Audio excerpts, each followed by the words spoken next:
Welcome to the Whisky Bond. Built in 1957, the Whisky Bond is the home of Highland Distillers and was then a mushroom factory. It has been empty for 10 years and last year opened as the home of lots of cultural and creative organisations. It's currently home to 60 organisations, Glasgow Sculpture Studio, sculpture gardens, workshops, events and exhibitions. And for this weekend only, it is the home for Culture Hack Scotland 2013.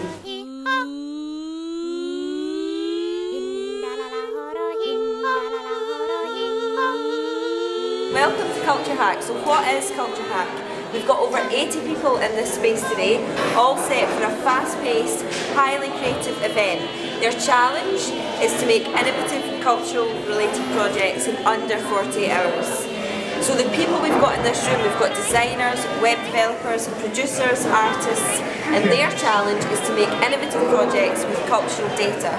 So the Sync team have worked really hard to gather data from arts organisations, projects like Festivals of Edinburgh, Edinburgh International Book Festival, Royal Conservatoire of Scotland, Summer Hall in the Small Isles, Creative Scotland.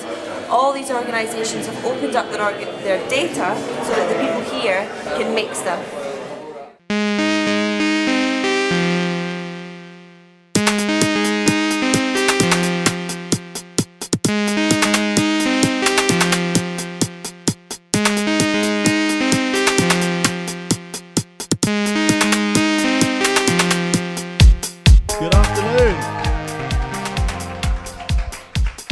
How nice of you to tune in.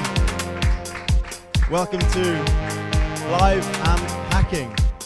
We're here at the Whisky Bond in Glasgow. I can't verify or deny how much whiskey has been drunk. The bright blue skies and sun can't stop this band of intrepid hackers from getting to work. Now, it's a very special day. It's a very special day. We're coming live streaming.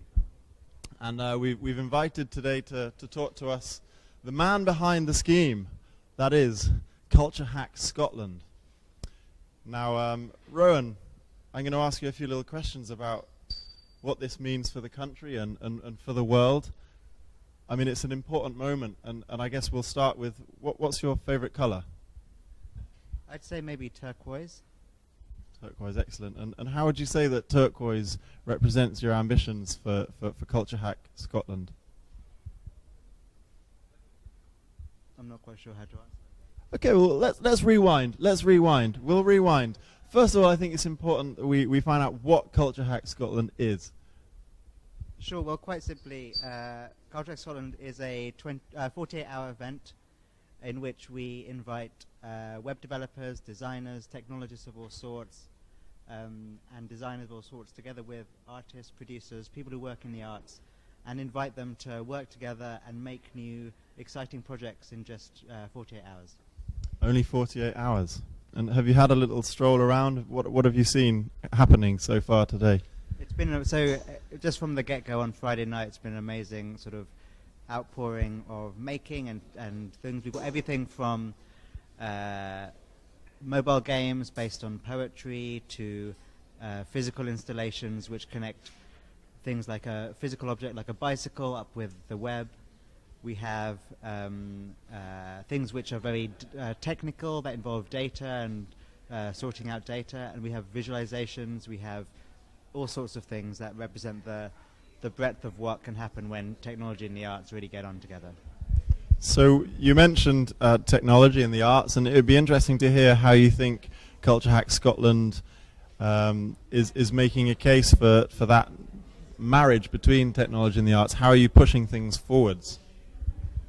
I think the team behind Culture Hack Scotland and our wider family, I guess, have often come across the problem that whilst there are certainly lots of arts organisations who want to engage more with technology in interesting ways, they don't have a space to do that, and they don't know necessarily the right people of how to do that. So they get stuck in these maybe quite boring relationships with web agencies or technologists who are just giving them sort of standard websites and so on. And the idea that you can do so much more with technology in 21st century digital culture never comes up as a conversation. And so when we first set up Culture Hack Scotland 2 years ago, this is the third version now, we wanted to create a space where you could explore, play, be around technologists, and just see without any boundaries, without any limitations of, without even thinking about budgets or how things would work, and just seeing what is the potential of different things you can do. So you might be interested in games and game design. You might be interested in, so just taking in 24 hours, it's a really low risk and sort of low cost way of experimenting and prototyping stuff. And there really does seem to be some quite interesting experiments going on in the studio around us. I'm interested, how have things changed over the years? You talk about finding a space. It seems like we're in a fantastic space for the sorts of prototyping. And how has it evolved over the years? That's a really good question, Ben. I'd say in year one, we didn't know whether people would turn up, and they did. And what happened in year one was a lot of the things that got made were essentially were really exciting, but a lot of them were apps for arts organizations, sort of helping arts organizations do what they already do, but a little bit better. The next year, it grew in size and also in ambition, and people started to make not just apps for organizations, but creative work in its own right. So games, visualizations, installations, which were inspired by data provided by arts organizations, but were creative works in their own right, and that was really important. And we also, in year two, saw a lot more physical products got made. In sort of 5 years ago, maybe, you'll know, Ben, that like technology, the idea of technology and digital was locked down to screens and devices, and everything. Technology was a screen. But now that there's a lot more growth in how you can embed hardware and high technology. Indeed, we have a bike being constructed behind the scenes, which we'll hope to wheel out. Yeah, so, so we're seeing this year again, that's gone to a whole new level of much more interest in the hardware side of things. And also, importantly, the first year it was mainly developers who did all the making. And the second year, we had more people who we call them arts professionals getting involved. And this year, there's been no distinction between literally everyone who's wanted to join the space has got involved in a project and made a contribution. Thank you. You might hear the bells going off in the background. That's the wider Twitter community contributing to the discussion. Now we'll be joined shortly by Nicola Osborne, who's going to talk us through the community reaction to Culture Hack Scotland. Thank you very much, Rohan, for your contribution. Maybe if you'd like to stick around, and we'll come back to you. Hi, Nicola. Thanks for joining us. Hi. Ben. Hi. Hello. Rohan. If you'd like to update us on what people have been saying on the Twitter sphere. Hey there. So it's been quite a fun, busy time on Twitter, partly because on the first night everyone realised the bells would ring if you tweeted. So at 1 a.m, quite a lot of us who weren't actually here in person decided to torture those who were with lots and lots and lots of tweets, so the bells would ring the whole way through the night. But yes, today the tweets are all about people getting ready with their hacks. So there have been people sharing bits of video of their their bikes hooked up to all kinds of clever things. There's an interesting bike hack going on. There have been little bits of video people making lights do what they have not done before, is I think how it was phrased from the Arduino workshop. Lots of laser cutting fun. A very beautiful set of laser cuts of interesting things that will be shown off later have been getting highlighted. And coffee is the key theme of the day. So if I find you the most marvellous picture of coffee that appeared this morning. We had a coffee that had, not sure if this can be visible on camera or not, it might be. We'll see if that's vaguely visible. You'll see there was a big giant coffee with geeks wonderfully woven into it by expert baristas. And Gillian Eason sort of tweeted that out, and it's gotten much action since then. So general excitement and lots of people learning new stuff is the theme at the moment. And do you have any specific tweets for us, Nicola? What are people actually saying about what's happening today? How are they doing with the lack of sleep? Have there been any casualties? No serious casualties that I know of. Just having a look through, because the interesting, wonderful thing about Twitter is, of course, whatever device you look at it on, you get a different set of tweets, which is great fun. But I think one of my favourite ones was one of the coffee ones this morning, which was Padmini, who tweeted that she'd learned about APIs, and so she said, stuff I learnt at Culture Hack Scotland, how to fetch data by building API queries, and then she's put in api.php action equals query and beverage equals coffee. That works, right? And I think it probably did. I think she probably got coffee. But in terms of the sleepiness, it's been surprisingly okay, at least in terms of what's being tweeted. I have my suspicions that those who are falling asleep may not be the tweeters. That's my hunch. So there is a quiet lull in the studio now as we near deadline day. So deadline hour, rather. I think there is only an hour or two left. We're going next to a short interview with one of the makers. It's a sculpture project, and I'm told lasers were involved. So tell me about what is your project? How would you sum it up? What exactly you do? We're working with the Sculpture Studio data, and we're looking at trying to visually and physically represent the membership across the 4 years of the data that we've got. So we're kind of looking at the different types of membership and kind of visualizing that through a different shape and connectedness, and looking at the number of different membership types in each year. Okay, so in terms of the shapes represent The different membership types. So we have studio holder. Okay. We have non-studio holder. Okay. And then it kind of goes on from there. So we've got 8 different membership types, but these are the 2 main types. So yeah, so these are our kind of main building blocks for each one. And how are you feeling in terms of you've done a lot of work so far? Have you got to a point where you've done most of the work now, or is there a lot I think more still so. to do? I think that we hit like a bit of a crunch point earlier this afternoon where we're kind of like, we just need an idea and we need a plan, which we met, and now we're kind of just slightly nervous about the timing, because now it's beyond our control. We need the equipment and the facilities to deliver what we need. So you're using the laser? Yeah. Is that kind of backed up with work, or is it? We think so, but we've kind of got all the files we think we need are ready to go. So we're going to try and come in and be really opportunistic and just get on it every second we can. Hello, welcome back. Sculptures, hey? Well, here we are with Alice from Flux Studio, who are our neighbours, or rather we're their new neighbours, they're noisy neighbours. And Alice will be here to talk to us a little bit about lasers, if that's correct. So, Alice, what goes on next door? Well, we're a laser cutting facility, and we've been based here for almost a year. So you are our very new neighbours, and short-lived, but you've been very good ones. And we make work for artists and designers primarily, and geeks, it seems, this weekend has been the key theme. And our new neighbours have been very good. So we've been making a lot of exciting projects. So I believe that we just saw the video of the sculpture studios, the little octagons, the little shapes that fit together, which has been really fun. And in fact, there are still some more going on next door. Phil, my business partner, is sat watching the machine, watching over it and making sure that it carries on doing what it should. So it's been really exciting this weekend. How does it compare working with geeks as you are today compared with, for example, some of your more normal clients? I think what's been amazing this weekend is just seeing how the fact that things that have gone from simple ideas on maybe Friday night, Saturday morning, within about 10-15 minutes become physical things.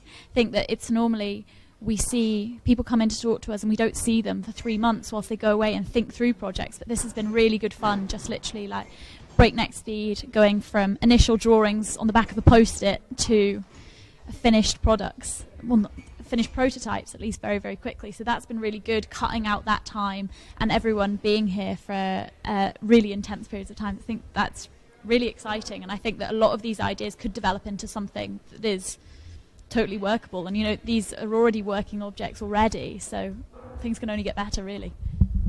As you say, we've been working at a breakneck speed this weekend, and I'm interested how... I mean, it's very kind of you to give up your weekend to come and support us, and I'm interested in how working at this speed has changed your working process at all. What challenges have you come up against in such a short turnaround? Well, I think it's really good that people have more of a belief, I think, that we're kind of, we're doing things that we've never done before, and people seem to, even though they've never used a laser machine before, they've got a lot of skills that obviously come from other technologies and other methods that work really well with lasers. So I think that we've learned a lot from you guys. Also people who maybe don't use the programs that we use to design, but they know how to use other things and they've taught us stuff. I mean, we use this machinery every single day and we're still learning stuff. So, I think there's applied knowledge that can be used in different sectors, in different areas, different technologies that works on the lasers as well. So that's been really fun to see.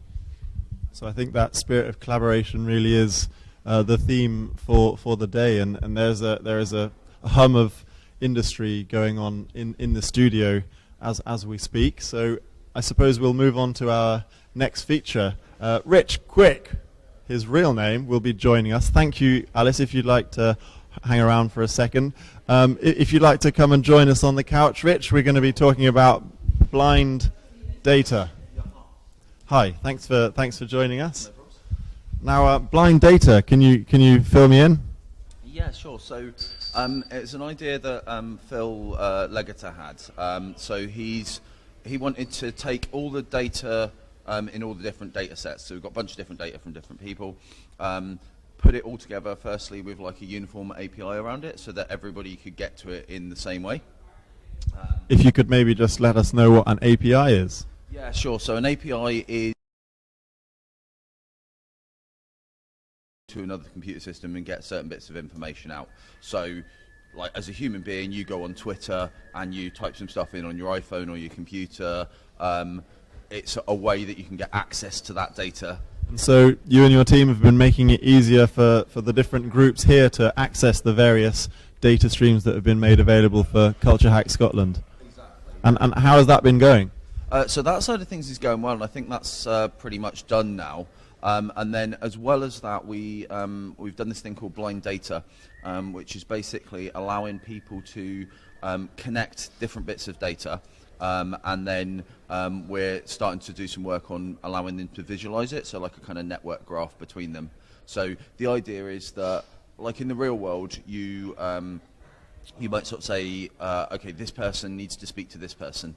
So like networking, you might sort of say, well, hey, you're a designer and you need to speak to this developer because I think you guys get on great. We did this thing, so we came up with the concept of blind data because it's kind of like a bit like blind dating, single friend, hey, you should meet this person because they're single too and you'd love each other. And it's allowing people to go into any of the data sets, so it might be the avian footfall data, and say, well, this particular bird is related to this other bird, or maybe even related to this place over here that's in this tramway data or whatever it happens to be, and then just kind of like see what emerges out of that. So building connections, it sounds interesting stuff. Have you had the chance to work with Alice at all? I haven't, I'm afraid, no. More lasers. Lasers are good. Now, I guess, how far along is your project? We have maybe an hour or two left before submission. How are things going? Well, the API side of things is pretty much done. The UI for allowing you to search through data and link it up is all kind of pretty much getting there. You can see where we are at the moment if you go to blinddata.meteor.com. It's up online. It's a work in progress, so it may be buggy or whatever, but do it in Firefox or Chrome and it's sort of working. Probably the visualization side of things, we've done some really good graphics work on it, but that's probably not all going to be linked up by the time we demo, but we'll be able to show you what it would look like if we got it finished. Thank you, Mr. Quick, and a very appropriate name given the way things are moving at the moment. So we're currently preparing for our next feature. I'm not sure it's quite ready yet. Are we ready to go on that? Okay, well, thank you both for joining us.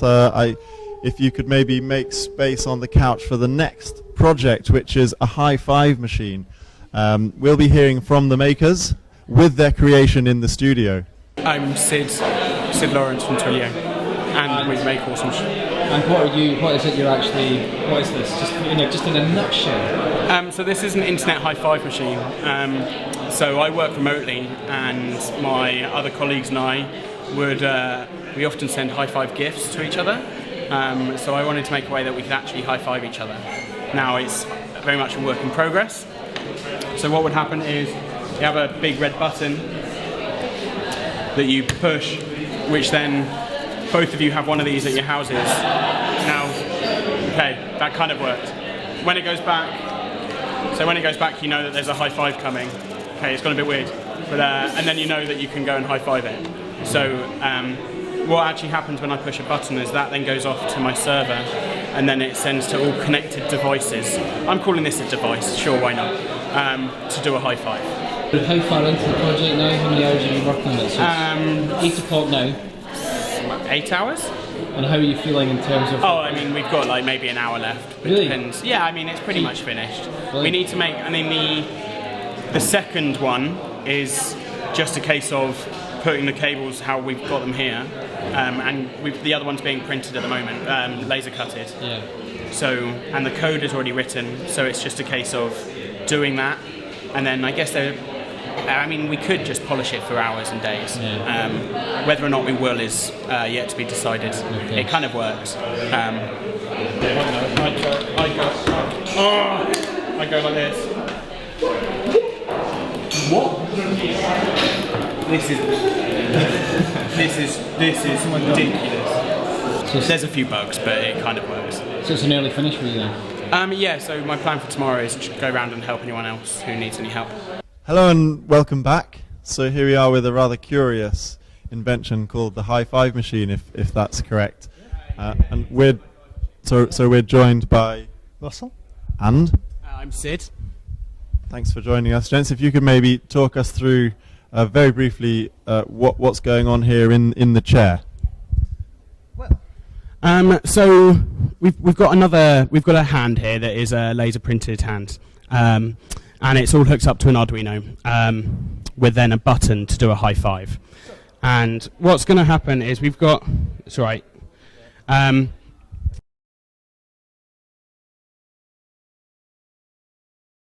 got the system in place.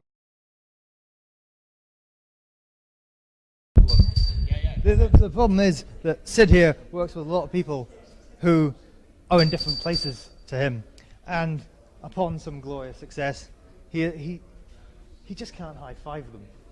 So here we have a solution where if he wants to high five someone, all he has to do is hit his big red button, and no matter where they are, they get a high five at the same time as him. Just like that. So that's how it works. Yeah, sure. Would it be possible to have a go? I feel like I'm missing out. Okay.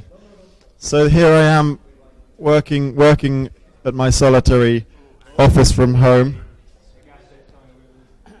Don't worry, we're working prototype here. So I feel like I've achieved something fantastic. I'm going to... okay. High five! Excellent. Brilliant. Good work, team. So we managed to use lasers. We've managed to use Arduinos. We've managed to use a bit of gaffer tape.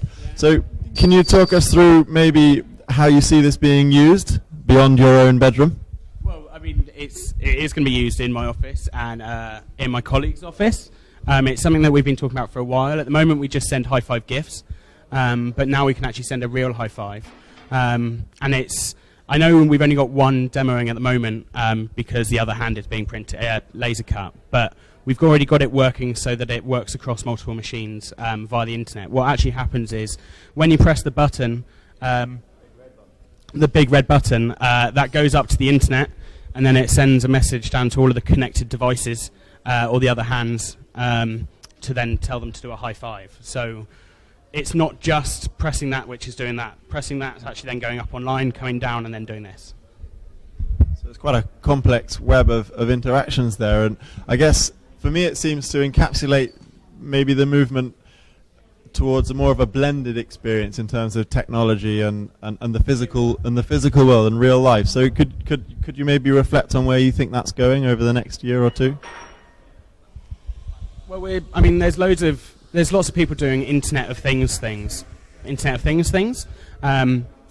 there's been a few similar stuff to this for couples to speak with each other when they're away, or like lights. So like you have a light at home next to your bed, and someone who travels a lot takes a light with them, and then whenever they turn it on and off, it turns it on and off back at home, so that there's that emotional connection between people. And I think that's ever increasing. I mean, the thing that we have at the moment is that the internet has bridged everyone together, right? So there is no longer specific places. You can be anywhere. So it's going to continue. So in the production of this prototype, have there been any particular technological challenges you've faced? I mean, talk us through the schedule you had here. You've only had maybe 10 or 12 hours, it seems. What problems have you faced? Apart from getting the technology to actually work, trying to find working components and things, so it's all cobbled together. We can see there's a pencil adding structural rigidity there. This is sort of an arm bone which connects to the servo bone. I particularly like the fingers to give it a bit more of a tactile feel, because you don't want to just be hitting a bit of plastic. You want to feel like someone's hand has a bit of give to it. There is some flex there, I can see. We've laser cut some grooves in here, which gives it a little bit of a feel of a real hand, just so that it's not so impersonal and coldly technological. And what a fantastic invention! It seems to have a life of its own. Excellent. Well, thank you very much for bringing it in to show us. It's not long till judgment hour. Do we have another piece, or should we carry on talking to the men in the chair? Okay. Well, we're gonna cut to a commercial break. Be right back.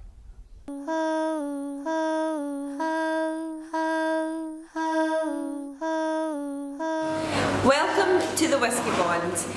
Built in 1957, the Whiskey Bond is the home of Highland Distillers and was then a mushroom factory. It has been empty for 10 years and last year opened as the home of lots of cultural and creative organisations. It's currently home to 60 organisations, Glasgow Sculpture Studio, sculpture gardens, workshops, events and exhibitions. And for this weekend only, it is the home for Culture Hack Scotland 2013.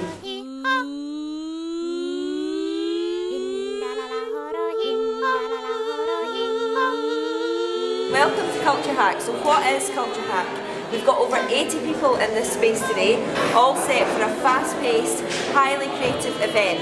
Their challenge is to make innovative cultural-related projects in under 48 hours. So the people we've got in this room, we've got designers, web developers, producers, artists, and their challenge is to make innovative projects with cultural data. So the Sync team have worked really hard to gather data from arts organisations, projects like Festivals of Edinburgh, Edinburgh International Book Festival, Royal Conservatoire of Scotland, Summer Hall and the Small Isles, Creative Scotland. All these organisations have opened up their data so that the people here can make stuff. Welcome back to Live and Hacking. We had a slight technical hitch, which is very much in the spirit of things. Now I'm joined here with Barry from the Joyride project, which is about using a bike to browse data. So Barry, if you could let us know in a little more detail, what is the Joyride project? Okay, yeah. So it's trying to create that user experience that's a little bit more familiar for less technical people, and using data that you might not necessarily get access to, and I don't know, trying to make like a linear sort of story, a journey, an experience. Yeah, that's pretty much it, really. Okay, and maybe you could let us know what kind of data the bike is being used to navigate. Okay, cool. So we are using the data set Away with Birds, so lots of image-heavy media, and that's getting brought to you in sort of like almost like you're going down the road and you're getting all these images portrayed at a nice, comfortable pace. So that's quite appropriate, a ride in the country and you're being presented with bird images. So we've got it set up so you're flying through the clouds almost, so you're cycling through the clouds, so you're kind of like a bird, but you're not really. So, what was it that inspired you to choose a bike as a device for navigation? Yeah, well, myself and John, we came to the hack kind of with an idea, but it was a little bit too safe, a little bit too commercial, and then we heard Douglas had brought a bike and he was really keen to get that as some sort of mash up, so we kind of jumped on board with a couple other bodies and I don't know, made this kind of crazy interface for flying through digital data. So. I've seen lots of chopping and sawing and sticking and gluing. I mean, how has the project developed? Are we nearly there? It's gone really well. We're very fortunate. All the teams very competent, so there's been no worries. It's just a case of getting time to go through everything. We've managed to sort of amalgamate as many sort of creative sectors as possible, so it's very makey. Everything's kind of as we find it, found stuff, borrowing stuff, buying stuff, and then taking like certainly my strong points, which is like digital design, and amalgamating that, and just everything's going well. We're confident we'll get something for the deadline. And how is morale in the camp? Have you managed to get much sleep over the last 2 days? Surprisingly, more than we thought. The coders haven't had that much sleep, but we've had maybe over the course of the weekend maybe 10 hours. Okay. Not bad, not bad. Can you see this project being installed anywhere in the future? I understand it's a prototype, but where could it be used? Well, effectively you could swap out the data and the visualization for anything. You could kind of plug in whatever. It's the whole usability angle that's important to us. That everybody knows how to ride a bike. It's literally, and once you learn that, you never forget. Oh, there's a little nugget there. So, any personal ambitions for where you'd like to see this installed? Hadn't even thought about it. Everywhere. No, I don't know, any sort of like learning institution or something like that, or people that would be interested in taking the idea further, perhaps.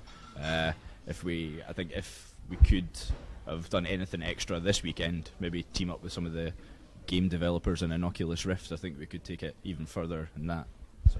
Well, thanks, Barry. If you're interested in using pedal power to push pixels, you know who to talk to. Barry, thanks for your time. We are now going to talk to Jan and Judith, who have combined an Arduino with a sewing machine. Here's a video to tell you a little bit more about it. That's all right. Great. So, how would you explain to someone who doesn't know what Arduino is, if you had to explain what it is? Okay. Could you give it a go? Yes. So, Arduino is three things really. It's a circuit board, and it's also a piece of software, and together it makes a whole sort of platform for prototyping. So what that means is you can put in electronic components into the board and fit it into a design, an object that you're making, and give it electronic behaviours like lights coming on or motors moving, and have that respond to an input or just go through a program of steps, something like that. Okay, yeah. Okay. And I suppose just very briefly, is it something... How long is it been around? When it start to emerge? I don't know if that's... I'm trying to remember. It's been around for quite a while. I don't know, 5 or 6 years in the mainstream. But it was developed in Italy in an interaction design college. So it's evolved. It started out as a project called Wiring, and then it became Arduino, and then this is actually a clone of an Arduino. There are lots of variations of the same platform, so it's an open source platform, so you can remake and remix it. Okay. In terms of what you're doing between the hack. Yeah. Can you just say a bit about that? How you're using Arduino? Well, sorry. Yeah. Should I demonstrate do a bit of a demo? A basic thing. Actually working. Yeah. So this is one that Mark, my colleague here, has pre-programmed. I'm just putting on what's called a shield. So this is like an extension board that fits into the sockets on the board like that. And then you can run them off a battery like this. So plug that in.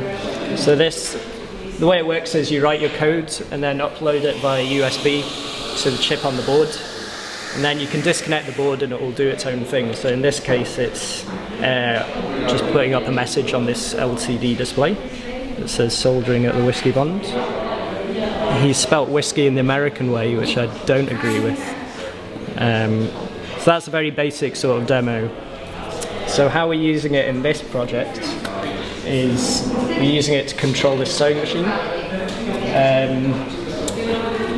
And that's done via this motor. So we've rigged up the motor with the foot controller of the sewing machine. So at the moment we've just got the Arduino running a bit of code that just turns the sewing machine on and off basically. But what we hope to do is have it respond to different inputs. Possibly you sing to the sewing machine and it will start sewing basically. So if you give me a sec I can hook that up. The foot controller acts as a resistor, so you can vary the voltage going into the sewing machine basically. So it's like a sliding switch, as it were. And that's basically it. So the less pressed down the pedal is, the slower the sewing machine goes, and the more you press down, the faster it goes. So here we're replicating that motion just with the motor pressing down the switch inside the foot switch. Make yourselves feel at home. So Live&Hacking, we're here broadcasting live from Culture Hat Scotland at the Whiskey Bond. Please tell me a little bit about your project and introduce yourself and tell the viewers about why you're here and what you're doing. I'm Deirdre Nelson. I've been involved with All Birds project, making the costumes. So I'm quite excited to see what everybody's doing with the data here. And we've been doing some very exciting things with the sewing machine. So you're a costume designer? Well, I'm a textile artist mainly, but I have been involved in making costume with Hannah Tuliki and Susie Glass on the All Birds project. So is this familiar territory for you, being in a building with wires and geeks and Arduinos and computers? No, but it's a very exciting environment to be in, and I'm really enjoying it. I'm a bit of a geek myself, and I'd like to learn a lot more. I've actually learned quite a lot in the last day or two. So that's good to hear. And maybe if we could move on to your colleague. How have you been involved in this project, and who are you? I'm Jude. I am, by day I'm an architect, but by night I'm interested in all things kind of weird and glitchy. So I brought along the sewing machine that was up for grabs to have some kind of surgery done on it. So far we've kind of dismantled a couple of parts of it to introduce computer technology, which Jan will tell you about, to try and use it as a way to control the sewing machine using computers instead. But it's like a old school 1970s beast of a sewing machine. So Steampunk, this sewing machine surgery. I like the sound of that. We'll pass over to Jan. If you could tell us maybe a little bit about the nuts and bolts of what's been going on.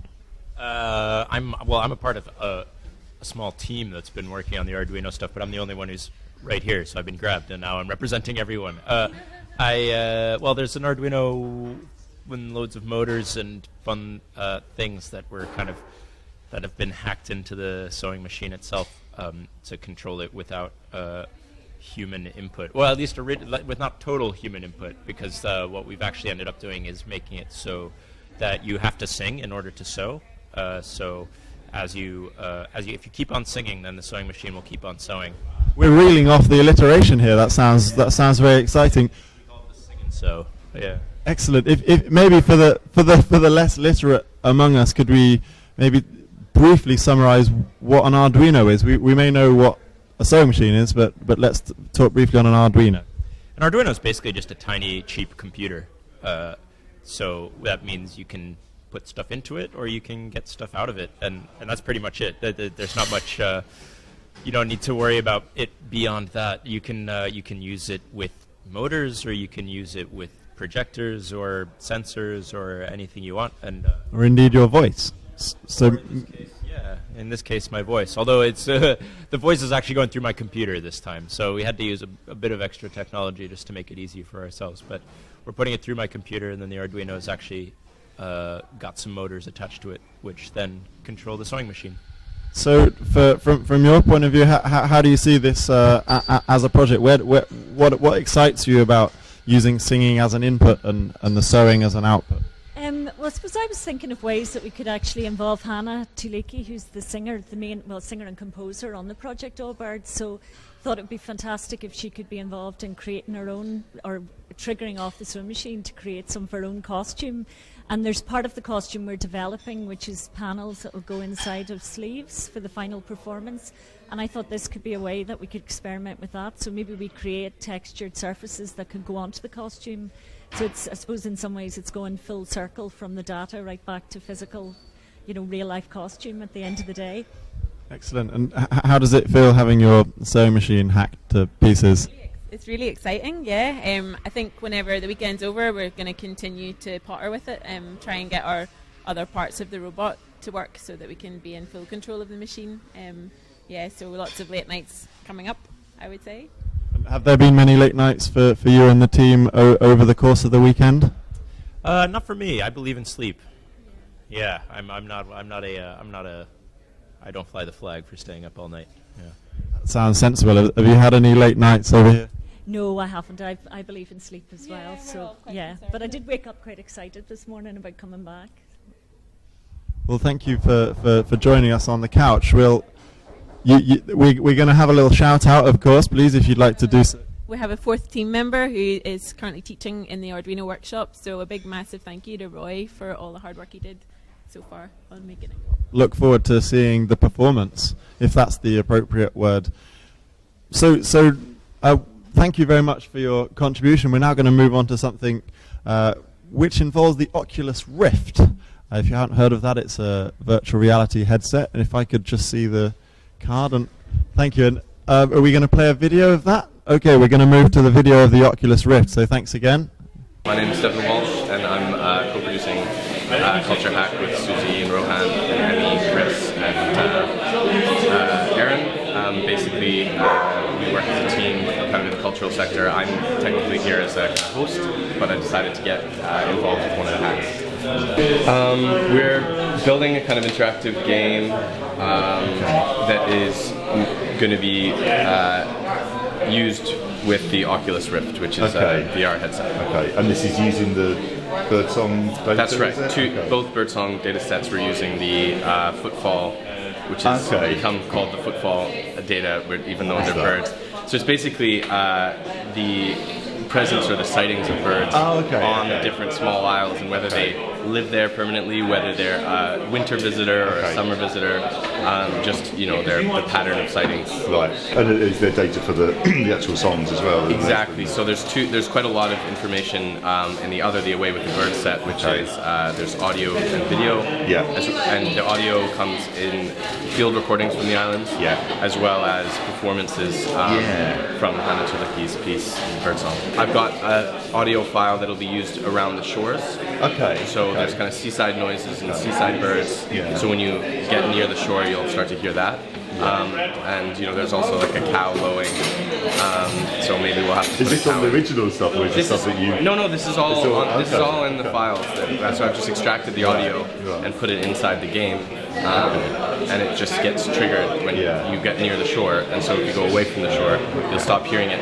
And that's when I'll start to think about putting in different sounds. And also, the most important thing really is the sounds of the birds. Yeah. So there will be birds flying around that you can interact with. And when you're close to them or around them, you'll start to hear their sounds. So where did it come from, the fact that you've got this technology here, or where did it try to I'm not sure. Together? I wanted to use this for sure. Okay. And I thought, one of the interesting things about the sets, and the small isles, I don't know if you've ever been out, but it's a very interesting environment. I mean, it's in one sense kind of quite isolated, but it's got a very strong sense of identity, but there's a strong sense of otherness as well, which is quite apparent. And I think the interesting thing about Hannah Tuliki's piece is that otherness is very apparent as well. It's almost, as Susie said, like they're aliens, or like they are it's something completely unapprehendable.